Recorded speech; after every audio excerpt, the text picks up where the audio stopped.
அக்னி சித்திரை அத்தியாயம் 9. அலுவலகத்தில் இருந்த அனைவரும் வேலைகளை முடித்துவிட்டு வீட்டிற்கு சென்றிருக்க அன்பினி, அக்னி இருவர் மட்டுமே இருந்தார்கள். வெளியூர் சென்றிருந்த செல்வகுமார் ஒப்பந்தம் தொடர்பாக பேச காத்திருக்க சொல்லி இருந்தார். அரசு சார்பில் நடக்கும் மிகப்பெரிய ஒப்பந்தம் இது. 10 ஆண்டுகளுக்கு ஒரு முறை தொழில்துறையை சார்ந்த அனைவருக்கும் ஒரு வாய்ப்பை வழங்குகிறது இந்த ஒப்பந்தம். இதை கைப்பற்றுவது என்பது பெரிய சவாலான விஷயம் என்றாலும் வாங்கிவிட்டால் சிம்ம சொப்பனமாக விளங்கலாம். 30 ஆண்டுகளுக்கு முன்னர் செல்வகுமார் நிறுவனம் இதை கைப்பற்றி இருந்தது. அதன் பின்பு வாய்ப்பு கிட்டவில்லை. இப்போது அக்னி துணையிருக்கும் தைரியத்தில் வீரியமாக செயல்படுகிறார். கடந்த முறை செல்வகுமாரின் தொழில் எதிரி கைப்பற்றி இருந்தார் இந்த ஒப்பந்தத்தை. இந்த முறை அவரை ஜெயிக்க வேண்டும் என்பது முதல் குறிக்கோளாக இருக்கிறது அவருக்கு. அடிமை, இன்னும் எவ்வளவு நேரம் தான் வெயிட் பண்றது? டயர்டா இருக்கு. 1 மணி நேரத்திற்கு மேலாக காத்து கொண்டிருந்த அன்பினி சோர்வாக கேட்க, சோர்வா இருக்கா இல்ல குடிக்கணும்னு பரபரப்பா இருக்கா?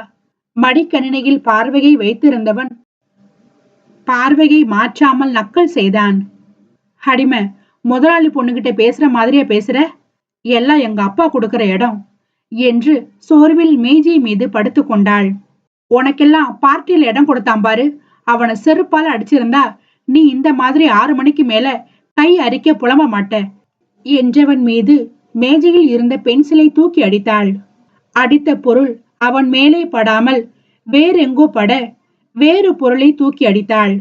பார்வை திரையில் ஊடுருவ விட்டு கைகளை தற்காக்கும் கவசமாக பயன்படுத்தினான்.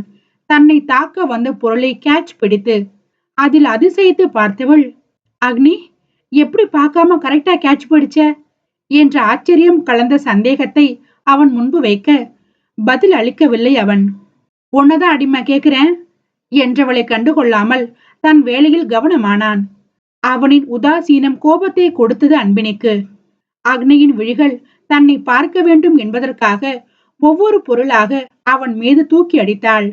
சில பொருள் மேலே பட்டும் சில பொருள் தரையில் பட்டும் அவனை வெறுப்பேற்றி கொண்டிருந்தது. இருந்தும் பார்வையை மாற்றவில்லை மடிக்கணினியில் இருந்து.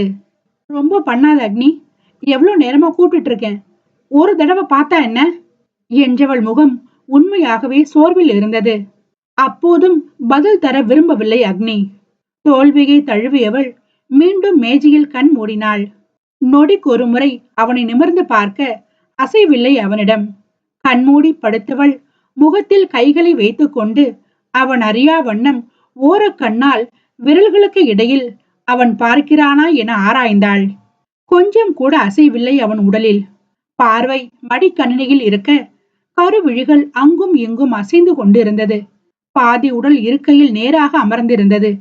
ஒரு கையில் தட்டச்சு படாத பாடு பட்டு கொண்டிருக்க மற்றொரு கையில் நோட்ஸ் இருந்தது. என்ன உற்று கவனிக்கிறானோ தெரியவில்லை.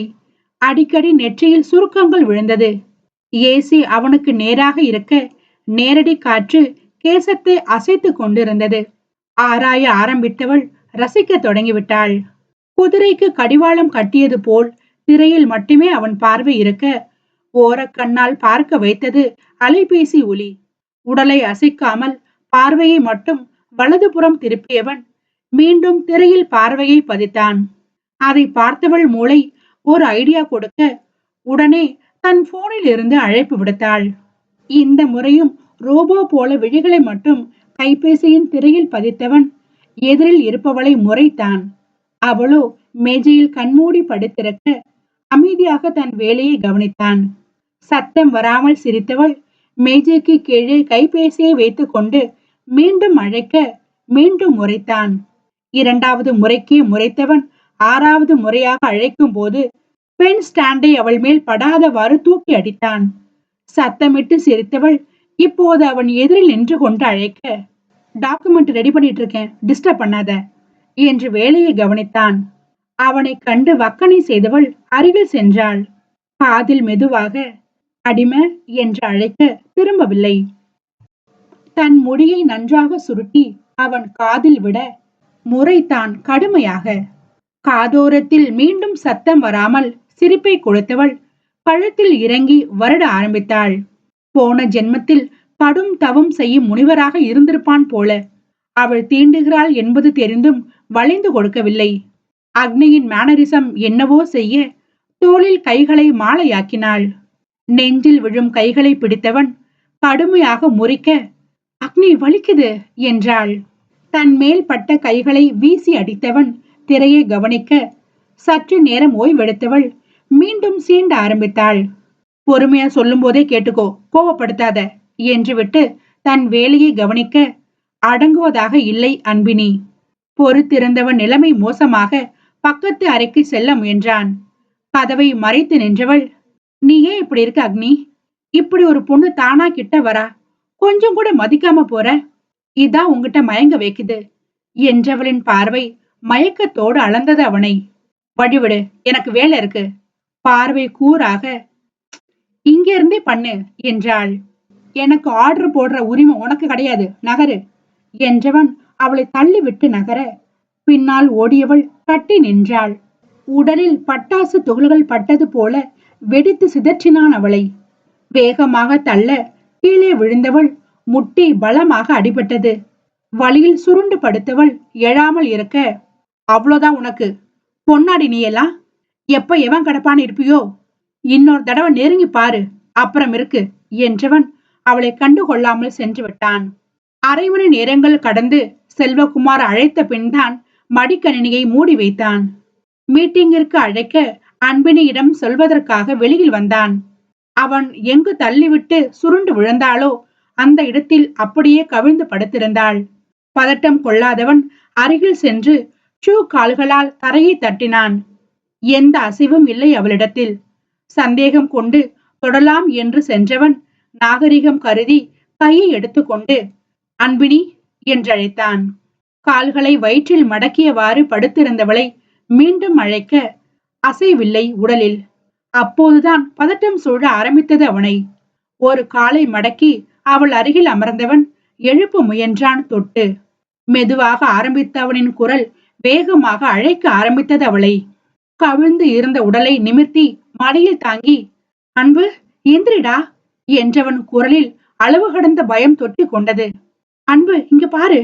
விடாமல் அவளை எழுப்பிக் கொண்டிருக்க தூங்குவது போல கண்மூடி கிடந்தாள். ஏய் என்று கன்னம் தட்ட நினைவு வந்து தண்ணீரை தேடினான். வேகமாக தேடி எடுத்தவன் பாட்டிலை திறக்க முற்பட பதட்டத்தில் முடியவில்லை. கண்மூடி நெற்றி போட்டில் நிதானத்தை கொண்டு வந்தவன் விழி திறக்காமல் பாட்டிலை திறந்தான். முகத்தில் தண்ணீர் தெளிக்க பலன் இல்லாமல் போனது. அன்பு என்று விடாமல் அழைத்துக் கொண்டிருந்தவன் முகத்தை குளிக்க வைத்து விட்டான் தண்ணீரில். சிறு நெளிவு கூட அவள் முகத்தில் வராமல் இருக்க பயம் பெரும் பயமாக மாறிவிட்டது. தன் நெஞ்சில் சாய்த்து கொண்டவன் கீழே அமர்ந்து கொண்டான். கை வலிவுக்குள் கொண்டு வந்து அன்பு என்றான் உடைந்த குரலில். நான் தான் அடிக்கிறேன்னு தெரியுதுல்ல, அப்புறம் எதுக்கு கிட்ட வர? ரொம்ப வலிச்சுதாடி. முகத்தை அவள் முகத்தோடு வைத்து எழுப்பிக் கொண்டிருக்க அசுர வேகத்தில் அவனது பின்னந்தலையை பிடித்தது அன்பினியின் கைகள். பயத்தில் சேர்த்து அணைத்துக் கொண்டிருந்தவன் யோசிப்பதற்குள் உதடு சிக்கிக் கொண்டது கண்ணியின் இதழ்களில். மற்றொரு கையையும் பின்னந்தலையோடு சேர்த்து கொண்டவள் முடிகளை முடிந்த வரை விரல்களோடு பிணைத்து கொண்டாள். சேர்த்து அணைத்திருந்த உடல் அவன் மடிக்கு மாறிக்கொள்ள உதட்டை கவ்வியவள் அதை ருசி பார்த்தாள். அவன் முரட்டுத்தனமாக விலகி கொண்டிருப்பதால் முதல் முத்தம் இனிக்காமல் போய்விட்டது. வேகமாக தன்னிடம் இருந்து பிரித்தவன் கன்னத்தில் விரல் தடம் ஆழ பதியும் அளவிற்கு வைத்தான். வாங்கி கொண்டவள் கண்மூடி அமர்ந்திருக்க மீண்டும் அடித்தான். கழுத்தை பிடித்து தள்ளியவன், சி அசிங்கமல்ல உனக்கு என்று அடிக்க, இல்ல என்றால் இன்னும் ஒரு அடியை வாங்கி கொண்டு விட்டால் தன் கையால் கொன்று விடுவோம் என பயந்தவன் அங்கிருந்து நகர்ந்தான். பின்னால் ஓடியவள் வேகமாக தடுக்க, வேணா நெருங்காத என உருமினான். அவள் அசராமல் இருக்க தள்ளி விட்டவன் நடக்க துவங்கினான். அவன் அறைக்கு செல்ல பின்னால் சென்றவள் காலரை பிடித்து சுவரில் சாய்த்தாள். பிடித்த கைகளை கடுமையாக முறுக்கி வளைத்தான். வலி உயிர் போனாலும், என்னடா சொன்ன? எப்ப எவன் கடப்பான்னு இருப்பனா? வர்றவன் எல்லாம் நீ இல்ல அன்பினி மயங்க. உன் கண்ணுக்கு நான் தப்பா தெரிஞ்சா அது ஏன் தப்பு இல்ல, பாக்குறவோன் தப்பு என்றால் வலியை மறைத்து கொண்டு கைகளை விட்டவன் திரும்பி நிற்க, எதுக்கு கிஸ் பண்ணேன்னு எல்லாம் தெரியல. ஆனா உன்னை எனக்கு சுத்தமா பிடிக்காது. என்னோட முதல் முத்தம் இப்படி பிடிக்காத ஒருத்தனோட இருக்கும்னு நினைக்கல.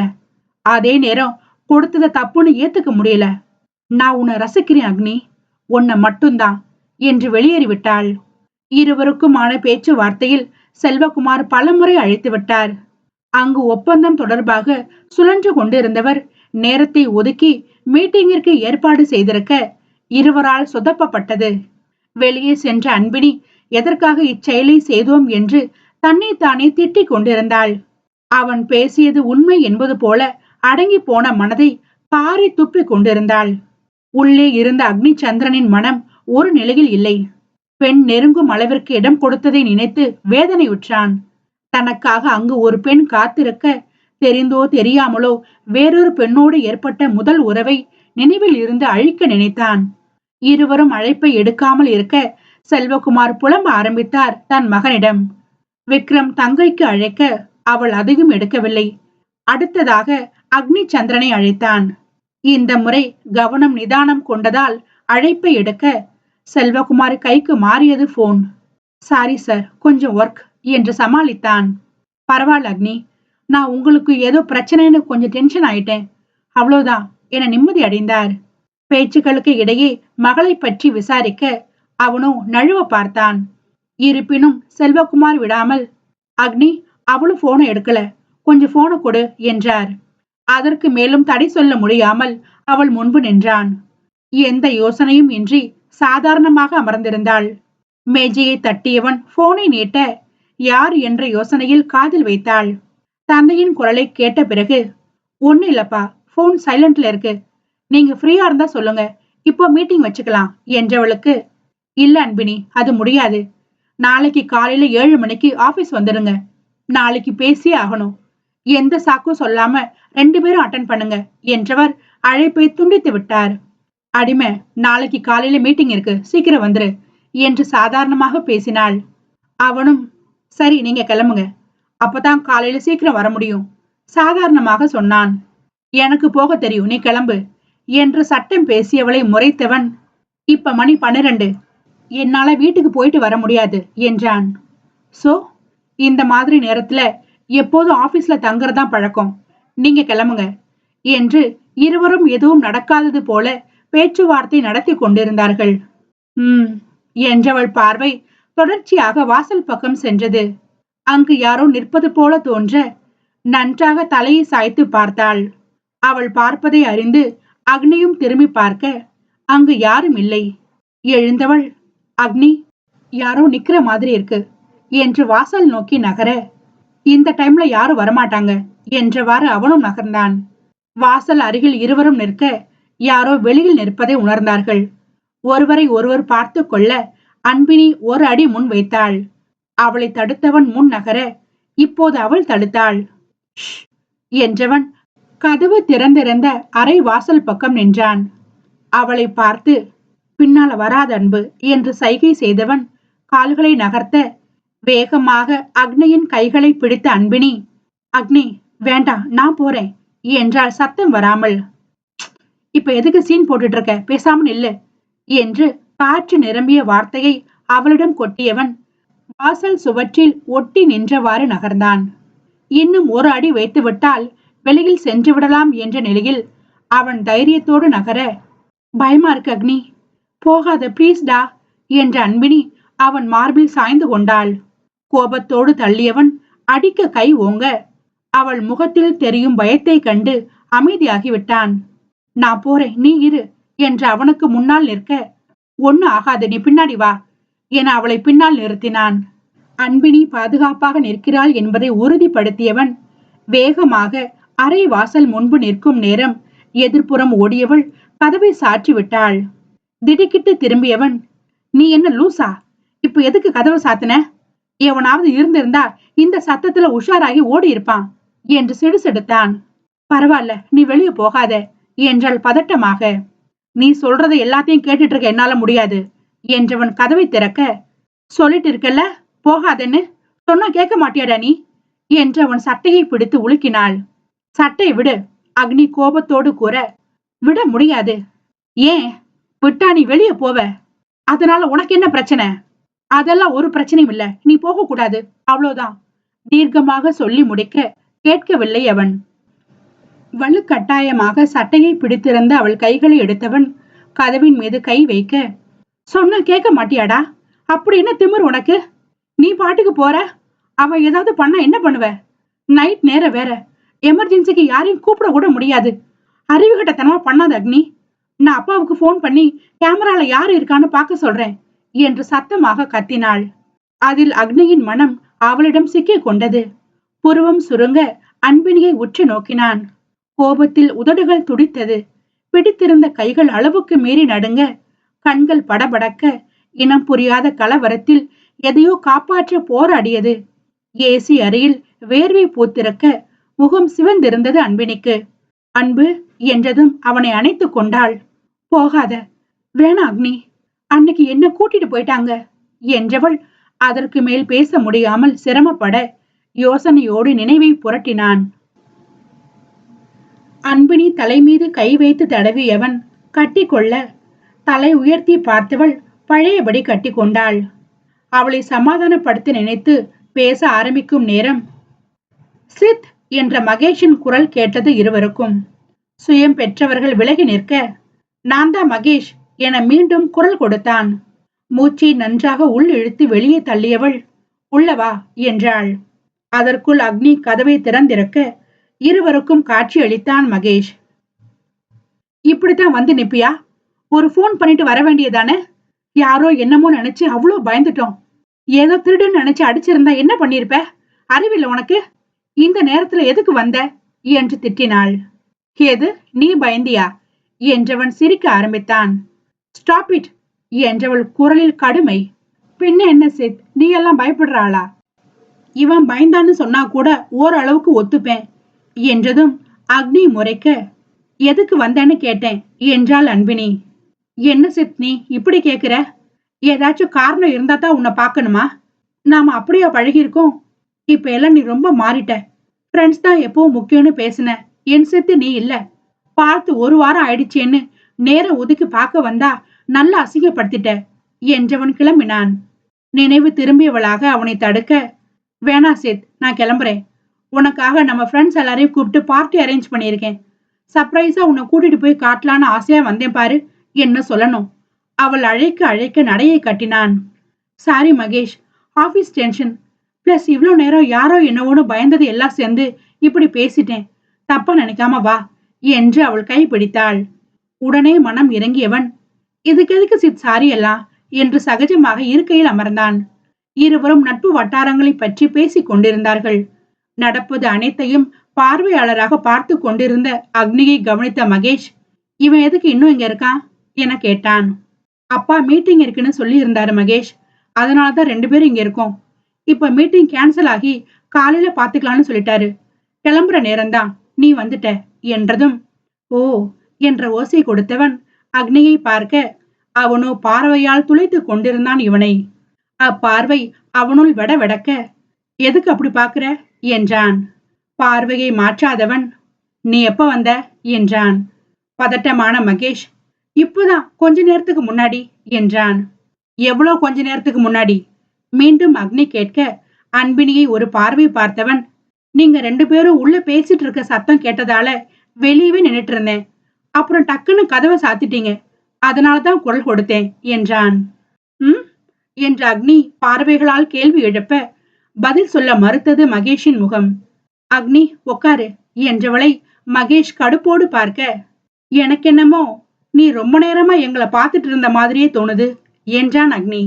பதில் சொல்ல முடியாதவன் அன்பினியை துணைக்கு அழைக்க, இப்போதுதான் மகேஷை திட்டியதால் அவனுக்கு சாதகமாக பேசி அக்னியின் வாயை அடித்தாள். இருப்பினும் அக்னியின் பார்வை கேள்வியை தொடுக்கவும் அவன் பார்வை பதிலை கொடுக்காமல் நழுவுவதுமாகவே இருந்தது.